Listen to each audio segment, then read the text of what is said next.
First of all, happy Lodi. Heartiest felicitation from my side. Stay home, stay safe, study with Surendra. Today we are going to discuss about chapter 14, Movements of Ocean Currents. Last classes के अंदर हम half parts इस chapter का कर चुके हैं. अभी जो लास्ट टाइम में हम डिस्कस किया था वेव्स, तो वेव्स के बारे में हम डिस्कस कर चुके थे. जब ओशियंस का अपर वाटर मूवमेंट करता है, सरफेस वाटर मूवमेंट करता है, तो उसको बोलते हैं वेव्स. और वेव्स में अपर जो पार्ट है उसको क्रेस्ट बोलते हैं और लोअर पार्ट है उसको ट्रफ बोलते हैं. तो ट्रफ और क्रेस्ट से बनते हैं तो उसको बोलते हैं waves due to air friction. तो जैसे कहीं पर आप जैसे पॉन्ड्स में देखते हैं, कोई पॉन्ड है आपके आसपास, तो उसमें कोई तालाब है, उसमें पानी है, तो आप देखते हो जैसे तेज हवाएं चलती हैं, तो वो हवाएं इस पे जो फ्रैक्शन करती हैं, वाटर के ऊपर फ्रैक्शन करते हैं, तो उस फ्रैक्शन से अपर ओशन वाटर्स क्या करता है, वो मूवमेंट करना शुरू कर देता है. उसी को वेव्स बोलते थे. और वेव्स के बाद फिर टाइड्स क्या होते हैं, जब ओशियंस वाटर अपवर्ड और डाउन टुवर्ड्स जाता है तो उसको टाइड्स बोलते हैं. और टाइड्स के जो टाइप्स थे हमने वहां पर 2 टाइप्स से डिस्कस किए थे. वैसे जो डिफरेंट डिफरेंट टाइप्स के टाइड्स थे, तो टाइड्स में यहाँ पर मेनली 2 टाइप्स के टाइड्स जो कौन कौन से थे हमारे, वो जो अर्थ, मून और सन की प्रेजेंस के अकॉर्डिंग जो टाइड्स थे वो 2 टाइप्स के टाइड थे, हाई टाइड और लो टाइड, जिसको हमने क्या नेम डिनोट किया था, स्प्रिंग टाइड और नीप टाइड. तो यहाँ पर हम आपको जो आपका टीचिंग ग्रुप जो स्कूल का क्लास ग्रुप है, उस ग्रुप्स के अंदर हमने आपको जो पिक्चर सेंड की थी, उस पिक्चर्स के अंदर आपने देखे थे तो टाइड्स के जो टाइप्स हैं किस पर, एक होता है जब दोनों टाइड्स हैं जो जिसमें आपके तीनों के तीनों जो सीक्वेंस में हो, कौन कौन, अर्थ, माउंट जो अर्थ है, मून है और सन की जब प्रेजेंस तीनों क्या हो एक लाइन में होते हैं, तो उसको बोलते हैं स्प्रिंग. तो स्प्रिंग कैसे है, स्प्रिंग बोले तो स्ट्रेट, और स्ट्रेट बोले तो बिल्कुल तीनों क्या होते हैं, लाइन में होते हैं. तब आता है आपका स्प्रिंग टाइड. और स्प्रिंग टाइड में जब आप देखेंगे किस तरीके से ओशियंस वाटर जो करता है अपव्हील करता है या डाउन टुवर्ड्स जाता है, तो यहाँ पर ये है सन और ये है मून और ये है अर्थ. तो इस टाइम पे जो बल्ज है, वाटर का बल्ज होगा, तो यहाँ पर ये देखें ब्लू कलर में जो है वो है लूनार टाइड्स. लूनार के वजह से जो मून का अट्रैक्शन है, मून की अट्रैक्शन से जो ओशंस का वाटर जो बल्ज कर रहा है उसको बोलते हैं लूनार टाइड. और जो सन की अट्रैक्शन की वजह से जो वाटर बल्ज करता है उसको बोलते हैं सोलर टाइड. तो यहाँ पर ये येलो कलर में देखिए आप सोलर टाइड किस तरीके से है. फिर जब आपके जो ये तीनों के तीनों अगर लाइन में ना हो, स्ट्रेट लाइन में ना हो, अगर ये बिल्कुल स्ट्रेट लाइन में ना हो, तो क्या होता है, जब ये 90 एंगल पे हो, तो 90 एंगल पे तो नॉर्थ में हो सकता है, साउथ में हो सकता है. तो इस टाइम पे आप देखेंगे मून का अट्रैक्शन अपनी तरफ है और सन का अट्रैक्शन अपनी तरफ है.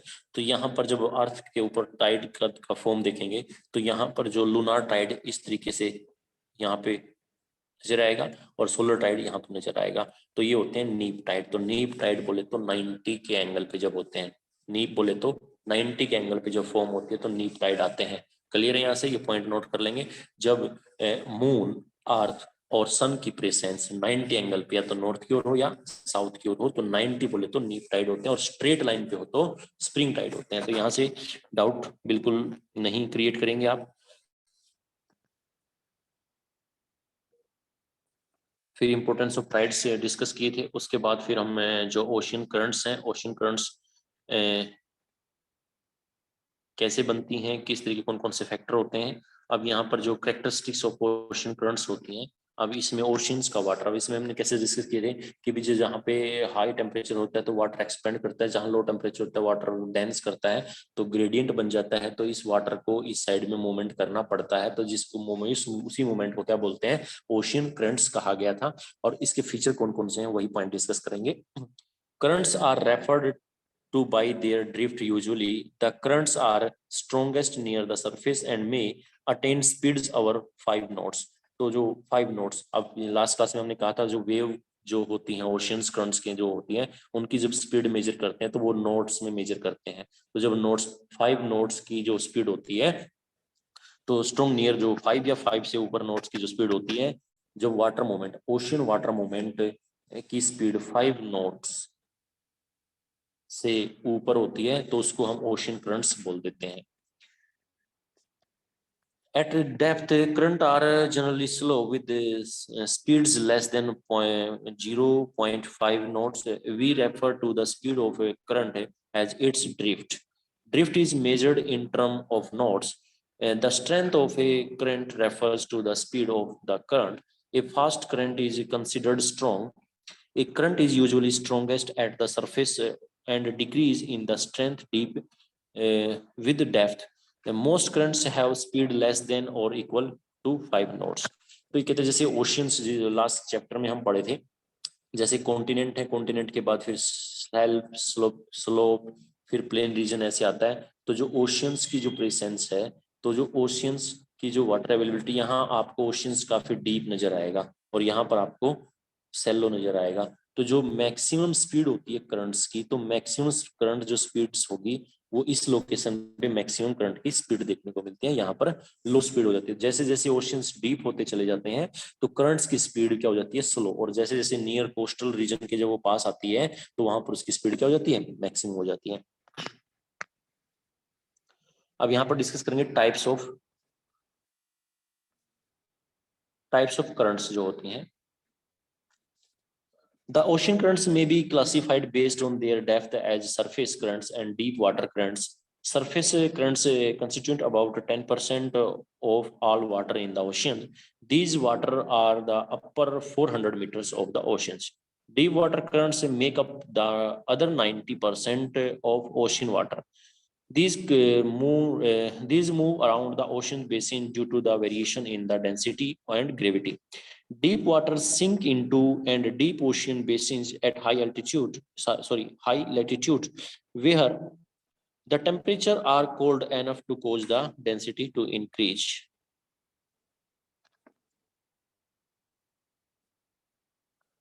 Ocean currents can also be classified based on temperature as cold currents and warm currents. Cold currents bring cold water into water area. These currents are usually found on the west coast of the continent in the low and middle latitudes, true in both hemispheres. And on the east coast is a higher latitude in the northern hemisphere. Warm current bring warm water. तो यहाँ पर जो according to temperature जब हम बात करते हैं तो ओशियन करंट्स टू टाइप्स की हैं। लास्ट पॉइंट में भी आपको डिस्कस किए थे, जब लास्ट हमारी क्लास थी तो उसमें हमने कहा था इक्वेटोरियल बेल्ट में टेम्परेचर हाई होता है, तो इक्वेटोरियल वाटर जो हाई होता है तो वहां से वाटर हॉट जो होके एक्सपेंड करेगा, वो अगर मूवमेंट ऐसे पोल की ओर कर रहा है तो उसको कोल्ड ओशन, सॉरी जो उसको हॉट ओशन रेड कलर से कर देते हैं तो उसको हॉट ओशन करंट बोलते हैं। तो हॉट ओशन करंट्स वो होती हैं जो इक्वेटर टू पोल मूवमेंट करती हैं, और कोल्ड ओशन करंट्स वो होती हैं जो पोल टू इक्वेटर मूवमेंट करती हैं। तो ऐसे टू टाइप्स की ओशन करंट डिस्कस करेंगे यहाँ पर। फिर एक आती है major ocean currents. Major ocean currents कौन सी होती हैं? Major ocean currents are greatly influenced by the stresses exerted by the prevailing winds and Coriolis force. These ocean circulation pattern roughly corresponds to the Earth's atmospheric circulation pattern. The air circulation over the oceans in the middle latitudes is mainly anticyclonic, more pronounced in the southern hemisphere than in the northern hemisphere. The ocean circulation pattern also corresponded with the same at high latitudes. तो जब ocean currents जो होती हैं वो अगर ऐसे north hemisphere में round round shape लेना शुरू कर देती हैं तो एक ड्यू टू एयर फ्रिक्शन की वजह से उसमें क्या होता है, अपलिफ्टेड हो जाता है ओशियंस के अंदर ऐसे, तो वो एक फॉर्म बन जाते हैं, वो एंटी साइक्लोन्स की फॉर्म नॉर्थ हेमिस्फीयर में जो होता है ना सब ट्रॉपिकल एरिया में, वो एंटी साइक्लोन्स की फॉर्म बन जाती हैं। जो ट्रॉपिकल रीजन की जब हम बात करते हैं, ये है आपका ट्रॉपिकल रीजन, और इससे ऊपर जो रीजन है वो है सब ट्रॉपिकल रीजन। तो सब ट्रॉपिकल रीजन में जब ये ओशंस करंट से एयर फ्रिक्शन की वजह से आती हैं तो वहां पर ये सब ट्रॉपिकल्स में एंटी साइक्लोन्स की फॉर्म क्रिएट कर देती हैं एट हायर लैटिट्यूड्स। अब यहाँ पर जो ओशियन करंट्स देखेंगे हम,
अब जैसे इक्वेटोरियल वाटर मूवमेंट्स की जब हम बात करते हैं तो इक्वेटोरियल वाटर मूवमेंट से आपको वेस्टर्न डायरेक्शन में देखने को मिलेगा। तो वेस्टर्न डायरेक्शन में जब आप देखने को मिलता है, ये due to rotation of the earth होता है। जैसे ही अर्थ रोटेट करती है वेस्ट टू ईस्ट, तो अर्थ जो का रोटेशन जो हम देखते हैं तो वो वेस्ट टू ईस्ट करती है। अब होता क्या है, जैसे आप किसी बर्तन में आप पानी लोगे तो उस बर्तन को आप ऐसे वेस्ट टू ईस्ट घुमा के देखना, गोल गोल घुमाना, तो आप देखोगे उसके अंदर जो लिक्विड है तो वो डायरेक्शन ऐसे घूमेगा, अपोजिट डायरेक्शन में होगा। तो सेम थिंग अप्लाई होता है आपका अर्थ के ऊपर। तो जब अर्थ सरफेस की, जो अर्थ ओशियंस की बात करते हैं, तो अर्थ रोटेट करती है वेस्ट टू ईस्ट, इसीलिए इक्वेटोरियल वाटर मूवमेंट करेगा ईस्ट टू वेस्ट। और जैसे ये किसी कोस्ट से टच करेगा तो कोस्ट से टच करने के बाद ये डाइवर्ट होगा,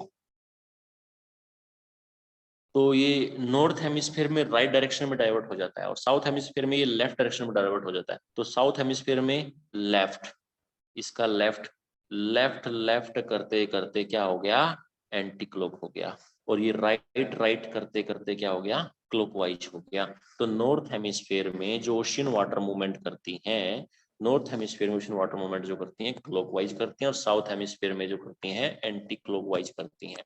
और जैसे ही यहाँ पर आपने टू टाइप्स की थिंग्स को कंसिडर किया था, क्या था कि भाई जैसे ही वाटर मूवमेंट इक्वेटर टू पोल होता है, इक्वेटर टू पोल होता है तो वो हॉट होता है, और जैसे ही water movement pole to equator होता है वो कोल्ड होता है। ये कंसिडर्ड किया था आपने लास्ट टाइम भी पॉइंट, तो वही यहाँ पे भी अप्लाई हो रहा है। तो जो एरो देखो आप, जैसे ही एरो अगर इक्वेटर टू पोल है तो वो हॉट है। तो यहाँ पर आप देखेंगे हॉट ओशियन करंट्स को देख लेते हैं कौन कौन से हैं। यहाँ देखो equator to pole, equator to pole, equator to pole, equator to pole, equator to pole या इक्वेटर टू पोल।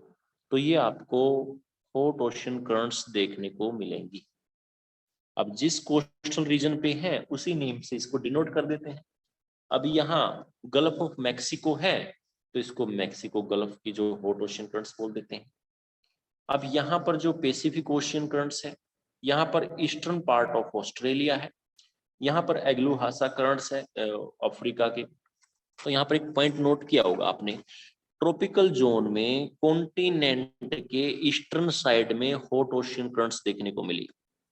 ऑस्ट्रेलिया के ईस्टर्न साइड में हॉट ओशियन करंट, अफ्रीका के ईस्टर्न साइड में हॉट ओशियन करंट, और साउथ अमेरिका के जो है eastern side में हॉट ओशियन करंट्स।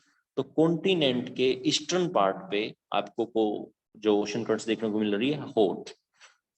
अब ऐसे ही एरो जब चेंज करेंगे तो एरो चेंज हो रहा है, तो यहाँ कोल्ड ओशन वाटर से ये मर्ज होने के बाद एरो आप देखो ऐसे पोल टू इक्वेटर है, तो पोल टू इक्वेटर होगा तो कोल्ड होगा। तो यहाँ पर पेरू या हमबोल्ट की ओशन करंट्स कैसी हैं, कोल्ड है। तो यहाँ पर आप देखेंगे ये भी कैसी हो गई, कोल्ड हो गई। ये जब यहाँ से गई तो ये भी क्या हो गई, कोल्ड हो गई। तो इसी तरीके से जब ये यहाँ से ऐसे जाएगा तो ये यहाँ से ऐसे निकल के आएगा।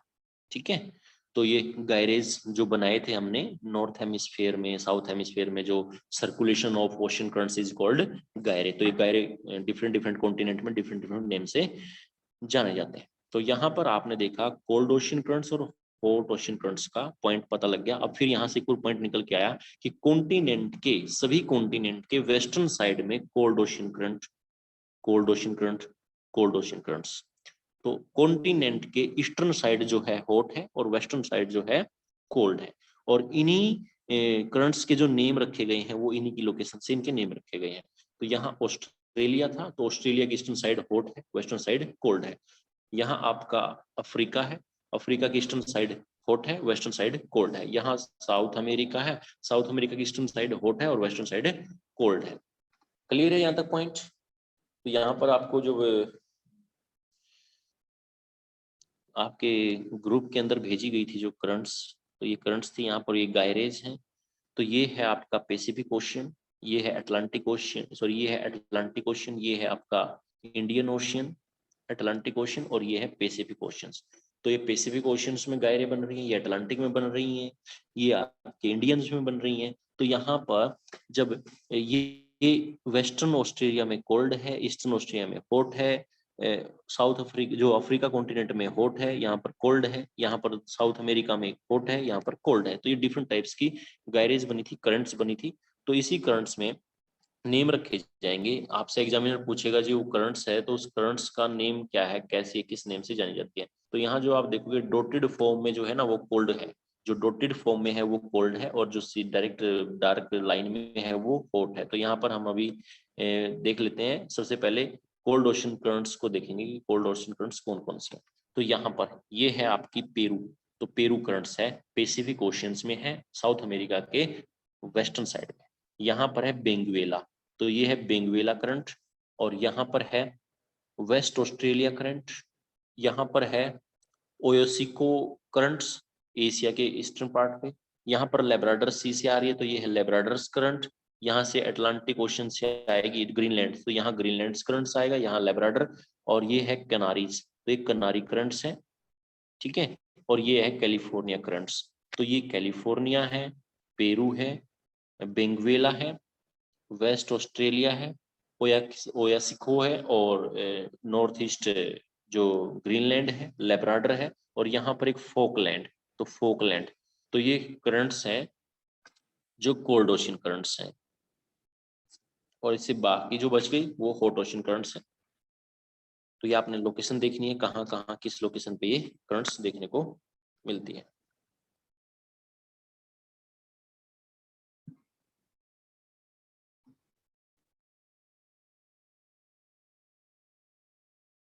तो यहाँ पर पॉइंट डिस्कस कर लेते हैं, effect of ocean currents.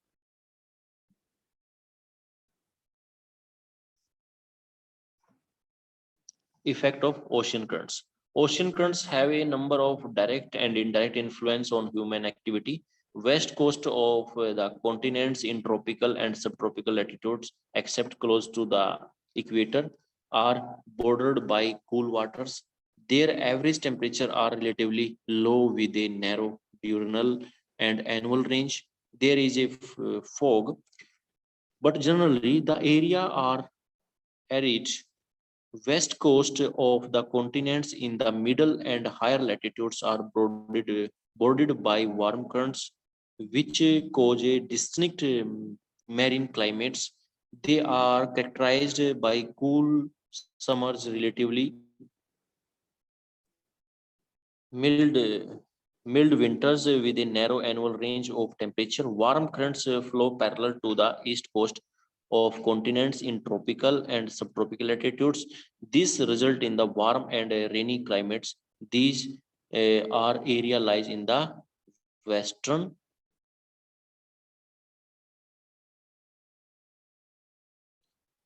margin of subtropicals anticyclones. The mixing of warm and cold currents help to replenish the oxygen and favor the growth of plankton and primary foods to fishing population. The best fishing grounds of the world exist mainly in this mixing zone. तो यहाँ पर जो अब maximum जो hot current और ocean current, जो cold और hot ocean current से वापस में मर्ज करती हैं, तो वहां पर ऑक्सीजन जनरेट होता है, और उस लोकेशन पे मैक्सिमम जो है ना वर्ल्ड्स का फिशिंग एरिया जो बनता है। तो यहाँ पर आप देखेंगे नॉर्थ अमेरिका में, तो नॉर्थ अमेरिका का ये जो नॉर्थ अमेरिका का यहाँ पर एक ये बैंक है जिसको बोलते हैं ग्रांड बैंक।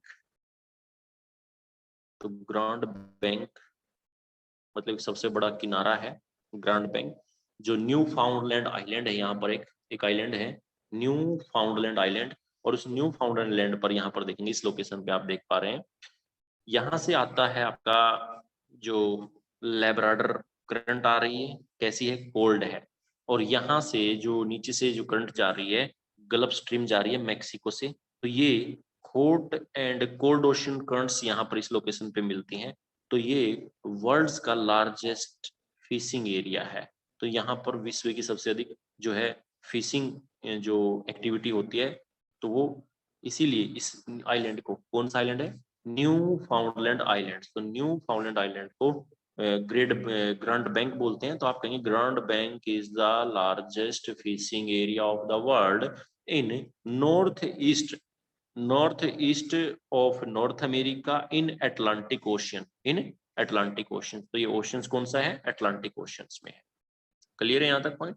पैसिफिक जो ओशियंस तो याद हो गए होंगे आपको, क्योंकि आपको विद नंबरिंग के थ्रू आपको पीडीएफ भी भेजा था, उसमें से टैली कर लिया होगा आपने। जैसे पैसिफिक नंबर 1 है, अटलांटिक नंबर 2 है, इंडियन नंबर 3 है, और नंबर 4 पे जो है वो आपका सदर्न है, और नंबर 5 पे जो है आपका आर्कटिक है। तो सबसे छोटा महासागर कौन सा है? आर्कटिक है। तो smallest continent is Arctic, largest continent is Pacific, second largest is Atlantic, third largest is Indian, fourth largest is southern या सदर्न और अंटार्कटिक ओशन, और fifth largest ocean is Arctic oceans. तो ये ओशियंस हैं, और इसी ओशियंस में जो करंट्स हैं वो मूवमेंट करती हैं, उन्हीं को कहते हैं। ठीक है, तो यहाँ तक आपका जो टॉपिक अभी हम जो डिस्कस कर चुके हैं, तो आपके टॉपिक का जो नेम था वो चैप्टर आपका 14 था, और चैप्टर 14 में मूवमेंट ऑफ ओशियंस, चैप्टर 14 में मूवमेंट ऑफ ओशियंस कर चुके हैं कि भाई जो मूवमेंट्स कैसे आते हैं ओशियंस के अंदर। और उस मूवमेंट्स में सबसे पहले हम डिस्कस किए थे वेव्स। तो वेव्स क्या होती हैं? तो वेव्स वाला पॉइंट क्लियर होगा सभी को कि भाई वेव्स का जो टाइप्स होते हैं, जब अपर ओशन वाटर मूवमेंट्स करता है, सिर्फ अपर ओशन वाटर मूवमेंट, जैसे एक पर्टिकुलर रीजन में काफी सारा जो वाटर की अवेलेबिलिटी है, जब इसका जो अपर वाटर मूवमेंट करता है, तो अपर ओशन वाटर मूवमेंट करता है, तो उसको वेव्स बोलते हैं। तो जो वेव्स में क्रेस्ट फेलिंग होता है, जो ट्रफ होता है, ये इसके फैक्टर कौन कौन से थे? फिर उसके बाद जो टाइड्स होता है, टाइड्स में क्या होता है भाई? टाइड्स में वाटर अप और डाउन जाता है। अब इसमें ओशियंस वाटर की जो ऐसे इस तरीके से अप और फिर डाउन, तो अप और डाउन के जो मूवमेंट आते हैं उसको टाइड्स बोलते हैं। और टाइड्स जो होते हैं अट्रैक्शन की वजह से आते हैं। ये जो अट्रैक्शन किस किस का होता है? जो यहाँ पर एक अर्थ होती है, फिर मून होता है, फिर सन होता है। तो डिफरेंट टाइड लोकेशन पे डिफरेंट टाइमिंग की लोकेशन चेंज होती रहती है। कभी ये स्ट्रेट होते हैं, कभी 90 एंगल पे होते हैं। तो 90 एंगल पे होते हैं तो नीप टाइड होता है, स्ट्रेट लाइन पे होते हैं तो स्प्रिंग टाइड होता है। तो यहाँ टाइप्स, जो टाइड्स के टाइप देखे थे हमने, और उसके बाद फिर टाइड्स के बाद ओशियन करंट्स पॉइंट डिस्कस किया था। तो ओशियन करंट्स में, ओशन करंट्स के लिए जो एक फैक्टर था वो टेम्परेचर था।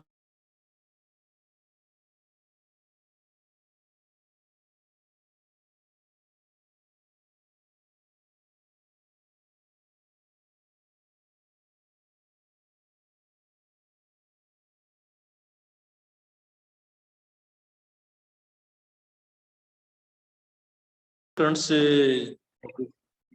लेकिन ओशन करंट्स के लिए टू फैक्टर जो थे, एक टेम्परेचर था, सेकंड जो था आपका सैलिनिटी था। तो फर्स्ट फैक्टर सैलिनिटी कैसे जो टेम्परेचर कैसे काम कर रहा था, तो ये कहता है, जो डिस्कस किए थे हम कि हाई टेम्परेचर जिस रीजन में होता है तो वो वाटर एक्सपेंड करता है, और लो टेम्परेचर होता है वो वाटर डेंस करता है, और इसीलिए जो वाटर ग्रेडियंट बन जाता है। तो ये वाटर अवेलेबिलिटी, जो यहाँ से वाटर की मूवमेंट इधर देखने को मिलती है, इसी को करंट बोलते हैं। फिर सैलिनिटी में पॉइंट डिस्कस किए थे आपका। तो सैलिनिटी में क्या होता है कि हाई सैलिनिटी जो वाटर होता है ना, तो हाई सैलिनिटी वाटर डेंस करता है, और जो लो सैलिनिटी वाटर होता है वो एक्सपेंड करता है। तो इस तरीके से ग्रेडियंट यहाँ बन जाता है। तो सैलिनिटी में अब वाटर मूवमेंट इस तरीके से करता है। तो यहाँ लो सैलिनिटी होता है, और यहाँ पर हाई सैलिनिटी होता है। तो इस तरीके से टेम्परेचर और सैलिनिटी की वजह से ओशियंस मूवमेंट होते हैं। वाटर्स का जो मूवमेंट होता है उसी को करंट्स बोलते हैं। और करंट्स टू टाइप्स की होती हैं, कोल्ड ओशन करंट्स और हॉट ओशन करंट्स। और उसी में हमने आज डिस्कस किया आपके लिए जो मैपिंग है। तो इस मैपिंग में आपने यहाँ पर देखा cold ocean currents, hot ocean currents.